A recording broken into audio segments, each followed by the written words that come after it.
Nós estamos aqui no quarto do Hospital Albert Einstein, em companhia do deputado Jair Bolsonaro e do deputado Flávio Bolsonaro, candidato ao Senado pelo Rio de Janeiro. Eu agradeço muito ao deputado Bolsonaro, que vai falar pela primeira vez, depois do atentado que sofreu, sobre um fato sem precedentes na história brasileira.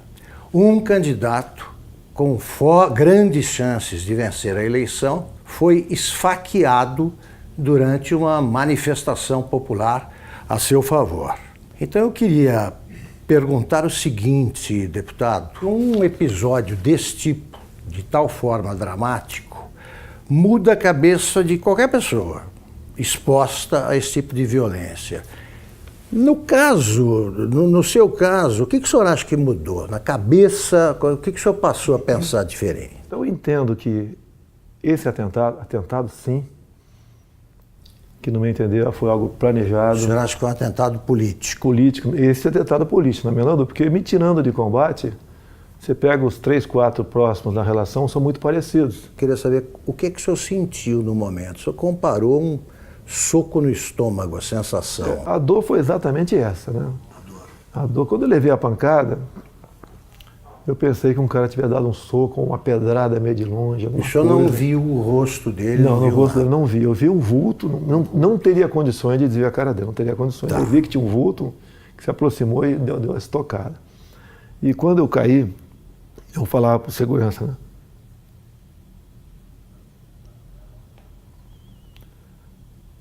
Foi uma porrada no estômago. Porque eu olhei aqui, levantaram a camisa, tinha um cortezinho, mas não sangrava. Foi uma porrada no estômago. Começou a passar o tempo, igual aquela bolada que tirava no futebol. E a dor não passava. E eles já estavam, os seguranças foram excepcionais, né? Os colegas meus da Polícia Militar, da Polícia Federal, tinha mais gente de outros órgãos, com toda certeza, me levaram rapidamente para o hospital. Bem, o que eu fiquei sabendo lá no hospital? Na Santa Casa de Juiz de Fora. Aconteceu vários milagres, né? Primeiro, o cara deu uma facada e rodou. Ele rodou para matar mesmo, o cara sabia o que estava fazendo. Daí já vem esse papinho que ele já foi açougueiro. Açougueiro, ajuda de pedreiro, já começa essas conversinhas todas aí. Tá? E por questão de milímetros não atingiu veias aqui que não teria como eu resistir. Foram em 3 lugares no intestino fino e um no grosso, onde espalhou fezes por aqui tudo. Me levaram para o hospital. Eu ainda não sabia o que tinha acontecido, né? Bem, resumindo, foi drenado mais de 2 litros de sangue, 35 pontos, levei aqui, abriram tudo, botaram tudo para fora. Me disseram que eu acordei 2 vezes durante a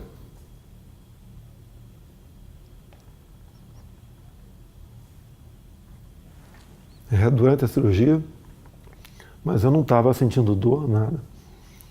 E depois fiquei sabendo, quando eu acordei, que, não sei se era noite ou madrugada, eu estaria sendo transferido para cá, para Alberto Einstein. O senhor chegou a perder os sentidos lá? Não perdi os sentidos lá. Não perdeu os sentidos? Nem até chegar ao hospital. Era uma dor de uma pancada no estômago insuportável. O senhor teve medo de morrer? Sempre existe esse temor. Digo mais, não é por mim. Em quem o senhor pensou? Em primeiro lugar, na minha filha, de 7 anos de idade. O senhor pensou nela, tem 7 anos. Ela, inclusive, me inspira na política, né? E, logicamente, depois da minha família como um todo. E sempre avisei a minha esposa que, desde o evento até hoje, está do meu lado, aqui em São Paulo, que poderia correr esse risco. O senhor achava que podia... Existia essa possibilidade, tá certo? Porque eu estava abusando, né? Se você vê as tomadas de aeroporto, muita coisa poderia acontecer. E eu falava para o pessoal de segurança do meu lado, que essa possibilidade ia se aumentar a partir do momento que a minha popularidade ia crescendo. Porque eu estou crescendo da onde, Augusto? Qual é o tamanho do meu partido? Qual é o nosso fundo partidário? Eu costumo dizer, é verdade, quer ver? Se você pontou aqui, tem 10 pessoas, 15 que trabalham comigo, a maioria voluntários. A minha equipe de política, ela é menor que a equipe da Polícia Federal, que por lei está à minha disposição. Deputado, o senhor acha que o autor do atentado, o Adélio Bispo de Oliveira, agiu sozinho? Eu acredito que não. Ele não é tão inteligente assim, não. Né? Que um ato como aquele, a tendência natural é ser linchado. Então ele foi para cumprir a missão, quase que na certeza que não seria como. Teria gente ao lado dele. E isso realmente, pelo que eu ouvi dizer, não tenho certeza ainda, a Polícia Civil lá de Juiz de Fora está bem mais avançada que a Polícia Federal. Porque o depoimento que eu vi do delegado da PF que está conduzindo o caso, realmente um depoimento para abafar o caso. Eu lamento o que eu ouvi ele falando, dá a entender até que age em parte como uma defesa do criminoso. Então, isso não pode acontecer. Eu não quero que inventem um responsável, longe disso. Quer que apurem o caso. Eu falar que tal partida, tal não sei o quê, não. Dá para apurar o caso, dá para apurar. Tem uma passagem dele pela Câmara, ou melhor, uma passagem falsa dele pela Câmara, no dia 6 de setembro. Quando tu vai na Câmara, ô Augusto, você se identifica, eu estou no anexo 4, no gabinete tal. Ou é fotografado. Tal. É fotografado. Então quem foi que... Isso seria um álibi no futuro, que se não fosse pego ali, não, ele esteve na Câmara. Então, a Câmara dos Deputados, estou também junto ao pessoal do meu gabinete, a Polícia Legislativa trabalha com muita lisura, tenho muita amizade na Polícia Legislativa. A imprensa tem que apurar. A imprensa tem que apurar. Sabe que tem parte da imprensa que tenta acalmar o negócio ali, né? Mas tem que apurar. Porque o que está em jogo é o poder. Eu chegando lá, nós quebraremos o sistema. Não é na ignorância, não. É na lei. É na lei. Deputado, aliás, que tipo de castigo o senhor acha que o seu agressor merece? É uma tentativa de homicídio, né? Tem que ser o que está na lei. No Brasil não existe pena acima de 30 anos. Agora, eu costumo dizer muitas vezes, tentativa de homicídio, ou seja, eu estou vivo por milagre. Por que a pena dele tem que ser abaixo de um homicídio em si? Vamos mudar isso no futuro, se Deus quiser, caso seja presidente. E mais ainda, acabarmos com progressão de pena. E não ficar dando ouvido a entidades de direitos humanos que o presidiário vive em más condições. Que ele estaria em péssimas condições de dia seria minha família se eu tivesse morrido. O senhor acha, para evocar argumentos invocados por adversários, que essa pregação do senhor contribuiu para a radicalização que teria levado a esse tipo de ato, de atentado? Como é que o senhor vê esse argumento? Exatamente o contrário. Eu sou vítima daquilo que eu combato. Eu costumo dizer nas minhas máximas, né? Eu prefiro a cadeia cheia de vagabundo do que o cemitério cheio de inocente. Eu tenho projetos em Brasília, muitos deles inspirados na legislação de alguns estados norte-americanos, como, por exemplo, a lei dos 3 crimes. Lá, Augusto, se o elemento comete 3 crimes, não interessa quais sejam, tem estados que você começa com 25 anos, inafiançado, não, sem progressão.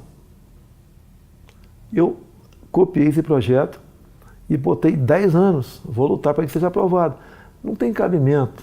Você pega um elemento, às vezes, cometer um crime bárbaro aí você vai na ficha criminal dele, tem 50 passagens pela polícia.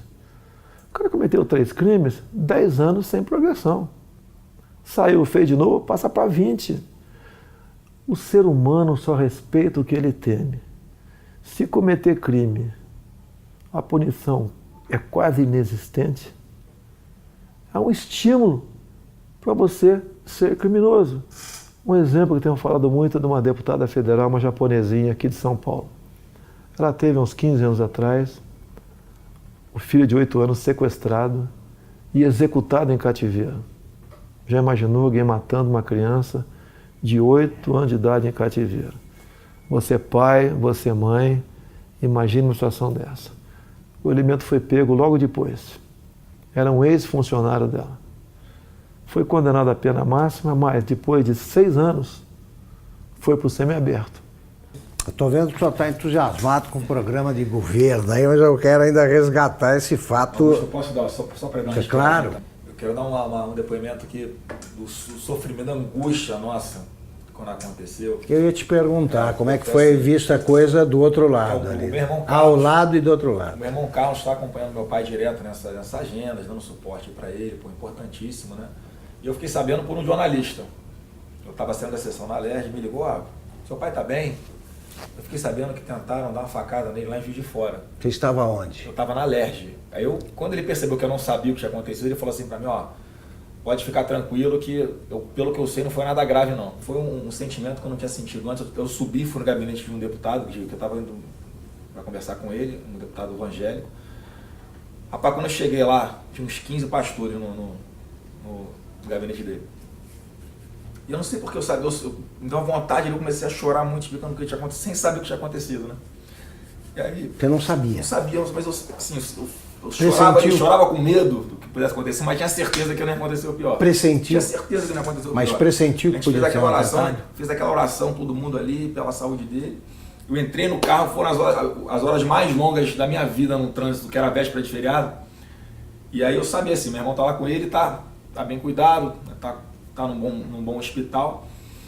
E aí, mas eu fui me acalmando no caminho, né? Aí quando eu cheguei lá, que os médicos me explicaram o que era, é que eu falei assim, cara, foi milagre, esse cara não sabe o que aconteceu ainda, ele estava acordando meio grogue. Você achou que seu pai poderia morrer?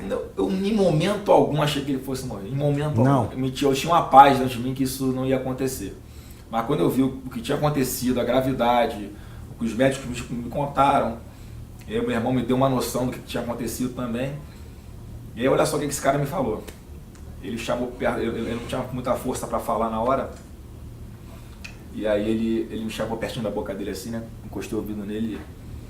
Não foi com essas palavras, foi assim, se deram mal, tô vivo.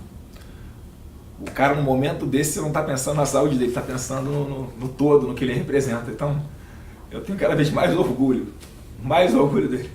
Muito. E agora tá aliviado. É um choro de alívio, né? E certeza de que Deus está preparando uma coisa muito grande para o nosso Brasil e está usando o cara aí. Com certeza. Deputado, o senhor costuma ser apresentado assim pelos adversários como um risco à democracia, né? Eu gostaria que o senhor dissesse o seguinte, quer dizer, a democracia, o senhor vai defender a democracia acima de tudo? Que recado o senhor dá para quem duvida que o senhor seja um admirador do regime democrático?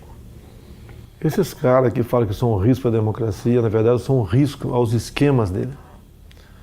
Não vai ter mais indicação para BNDES, Banco do Brasil, Caixa Econômica, Banco da Amazônia, Banco do Nordeste, com esse critério. Botar lá a indicação de um amigo para que use essas instituições em causa própria. Isso vai deixar de existir. O exemplo mais claro foi o BNDES. Todo mundo sabe o que aconteceu lá. Então eu sou um risco, sim. Eu não sou um risco àqueles que vivem pendurados em estatais do governo. Nós temos em torno de 150 estatais. Conversei com o Paulo Guedes, que rapidamente... Vai privatizar estatais. Eu falei, Paulo Guedes, nós vamos priorizar um estudo muito acurado, não vamos fazer injustiça com ninguém. Mas algumas serão privatizadas, certamente. Vou dizer muitas. Tá? No governo do PT, umas 50 foram criadas. Temos até o estatal do trem-bala, eu não sei ainda. Isso. Tem lá algumas dezenas de apadrinhados ganhando uma fortuna por mês. A tal da EBN também é outra que você tem que olhar com muito carinho, porque é um orçamento de um pouco mais de 1 bi por ano, uma TV que ninguém assiste. E está lá, amigos do rei estão lá. Então essas estatais que são ociosas, com toda certeza serão privatizadas. Agora existem estatais que são estratégicas. Tenho conversado com o Paulo Guedes, né? Banco do Brasil, Caixa Econômica. Para mim são estratégicas. Então isso daí estão fora de cogitação. E mesmo assim, temos outras, você tem que ver o critério, o modelo para privatizá-la. Não é jogar para cima quem pegar pegou. Tem que examinar. E uma grande preocupação que nós temos. Nós não podemos ser inquilinos de nós mesmos aqui no Brasil. Tem um país aí fora, China, que nós queremos manter relações comerciais com eles, sim, até há interesse por parte deles, mas não podemos permitir que a China ou qualquer outro país, em vez de comprar no Brasil, venha comprar o Brasil. Perfeito. Deputado,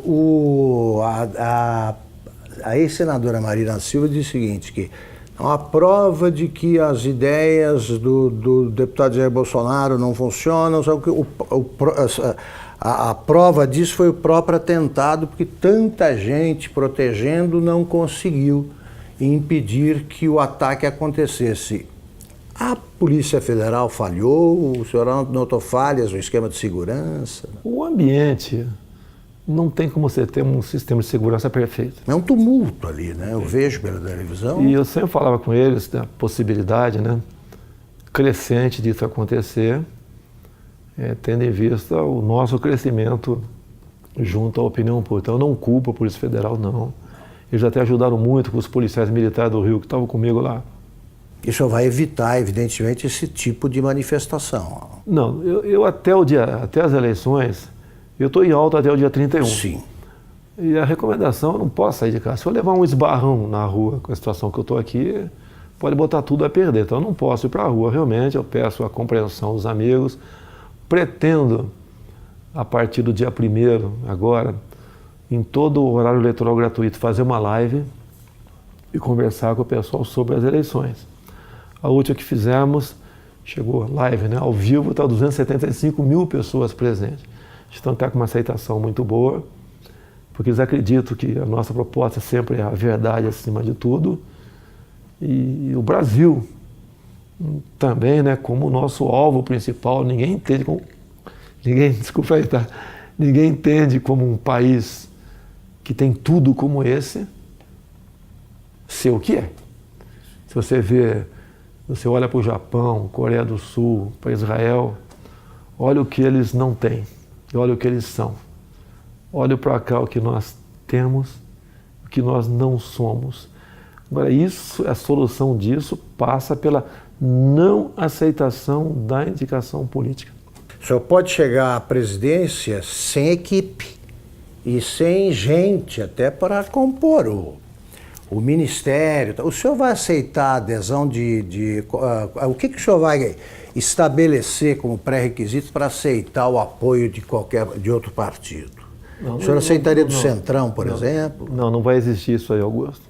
Não vou dizer que tem bons parlamentares em vários partidos e tem gente honesta dentro da Câmara também, tá? Mas não será esse o critério, é a competência. Eu quero, por exemplo, um ministro da Ciência e Tecnologia voltado para a pesquisa, para a inovação. O senhor não sabe quem é? Ainda tem um nome de longe, né, que a gente pensa nele, não sei se seria o mais adequado ou não, tá certo? Mas é um pouco inexperiente ainda, o nosso querido coronel da Aeronáutica, Marcos Pontes, o astronauta. Sim. Poderia ser uma pessoa para lá ou para compor o ministério, ou para compor. Então o ministério é importantíssimo. O que faz o jovem sair do Brasil? Falta de oportunidade aqui. Então você não pode ter uma pessoa nesse ministério. O senhor vai nomear pelo critério da competência, é isso? Olha só, quando eu juntei 120 parlamentares, vai aumentar esse número, que o meu partido eu acho que vai fazer uns 30 deputados. Estou acreditando, um número modesto. Eu acho que vou ter o apoio de quem vota em mim, votar nos candidatos a federal, a senador, a estadual do meu partido. Eu acho que isso vai acontecer bastante. Até eu vou pedir para não votar no 17, votar no candidato, que tem uma cláusula de barreira aí. São Paulo, por exemplo. Não adianta o meu filho Eduardo, que deve ter 1 milhão de votos, junto com o voto de legenda, poder fazer 8 deputados federais. Esse federal tem que ter 30 mil votos, senão não tomam posse. Então ele tem que votar no candidato, e não no 17. Eu posso não ser o ideal, nem teremos nunca um ideal. Mas eu acho que o remédio para o momento, tendo em vista aos demais candidatos que estão aí, seria eu, não teria outro remédio no momento. Para a gente buscar o ponto de inflexão e fazer uma política de verdade no Brasil. E essa maneira de não aceitar indicações políticas, como tenho conversado com parlamentares, é uma maneira de resgatar, buscar o resgate da credibilidade do deputado. O senhor não vai aceitar. Não tem como aceitar. Você pode ver. O Onyx Lorenzoni, por exemplo, no meu entender, seria um excelente chefe da Casa Civil, mas não é indicação partidária, mérito dele. Ele vestiu essa camisa comigo, tá ok? Ele também passou por um momento difícil a vida dele, não questão de saúde, né? Então é uma pessoa que é adequada para estar lá. Não é que a gente vai dar as costas para o parlamento, não quero papo com ninguém, não, nós queremos atender o parlamentar. Uma das coisas que o parlamentar sempre reclama em Brasília, o orçamento para as emendas individuais, ele é impositivo. Vai ter que sair, Augusto. Antigamente, ele não era impositivo, né? Era autorizativo. Daí o governo chantageava. Queria aprovar algo salgado, chamava a bancada que interessava e liberava recursos. A imprensa divulgava aquilo com o maior estardalhaço e com razão. Quando aparece alguém que fala que quer acabar com isso, a grande mídia não dá bola para isso aí. Então o que os parlamentares querem? Vão ter suas emendas liberadas o mais rápido possível, porque ou muda a lei ou eu libero. A liberação, então, não vou querer chantagear parlamentar para nada. Perfeito. Deputado, vamos encerrar a entrevista até por cuidados médicos. A senhora ainda está convalescendo, está em boa forma, mas convalescendo. Eu queria terminar perguntando o seguinte, o senhor acha que o Brasil, hoje, de modo geral, precisa se tornar mais tolerante? O ambiente está muito radicalizado. Que recado final o senhor dá sobre esse quadro brasileiro? Eu vou falar o Brasil. Há uma certa potencialização em cima disso também. É a pregação da luta de classe imposta pelo PT. Agora, logicamente, isso vai da educação do povo, né? A nossa educação leva para, quanto melhor for, leva para o fim da intolerância. Fim da intolerância. Isso é natural. As provas internacionais do PISA, entre outros aqui, você vê que o Brasil não vai bem na educação de há muito tempo. Você tem que investir nisso para jogar na ponta. Tá? Agora, da minha parte, eu nunca preguei ódio. Eles dizem que eu prego ódio. Você não...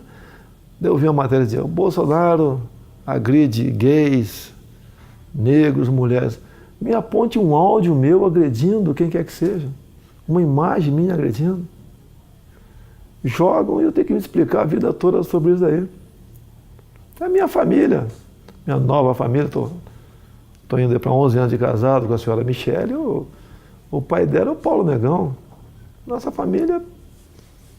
E 11 anos atrás ninguém falava em Jair Bolsonaro. Era apenas uma figura lá do baixo clero que dava umas caneladas na Câmara lá. Deputado, muito obrigado pela entrevista. Eu quero agradecer a todos vocês, em especial Augusto Nunes nesse momento, a população pela confiança, pela simpatia, agradecer pelas orações, vocês foram excepcionais. Realmente os médicos dizem que eu estou vivo por uma obra de Deus, um milagre aconteceu. E vamos juntos mudar o destino do Brasil. Tá ok? Eu sei que existem milhares de pessoas pelo Brasil melhores do que eu. Mas no momento você tem aí, se não me engano, 13 candidaturas, não é isso? Isso. Você não foge, você não pode votar no Augusto Nunes, você não é candidato. Você tem 13 nomes aí. Analisa, não se abstenha, não se omita. Eu sei que você está muito decepcionado com política, mas a chance é essa. Se continuar alguém do Centrão ou do PT, você sabe qual é o destino. Estamos exatamente no mesmo barco. Vamos mudar o Brasil, sim. Acredito em Deus, acredito em você, acredito no potencial do ser humano brasileiro e acredito que juntos, unindo o Brasil, sem essa história de divisão de classe, jogar cor de pele para um lado, outra cor do outro, opção de um lado, não sei o quê, gênero. Vamos unir o Brasil. Na economia, vamos desburocratizar, desregulamentar. A proposta do Paulo Guedes do imposto de renda, até falei, está sendo ousada. A proposta dele é o seguinte, quem ganha até 5 salários mínimos não paga imposto de renda. E dali para frente, uma líquida única de 20%. A União perderia arrecadação, sim, mas o gás que você daria para as empresas para os comerciantes, produtores rurais para empregar gente, desonerando a folha de pagamento, compensa muito. A Inglaterra fez um plano semelhante há 20 e poucos anos atrás. Com o Trump agora ele fez a mesma coisa. Se não me engano, está baixando para 20% o imposto das empresas, né? Isso. Então, deu certo. Não precisou mais exportar empresas para país vizinho mais ao sul ali para produzir alguma coisa. As empresas estão voltando para os Estados Unidos e vamos mexer na economia nessa hora, sem sacrifício para ninguém. Se o alíquoto de 20% estiver alto para alguns, eu converso com o Paulo Guedes.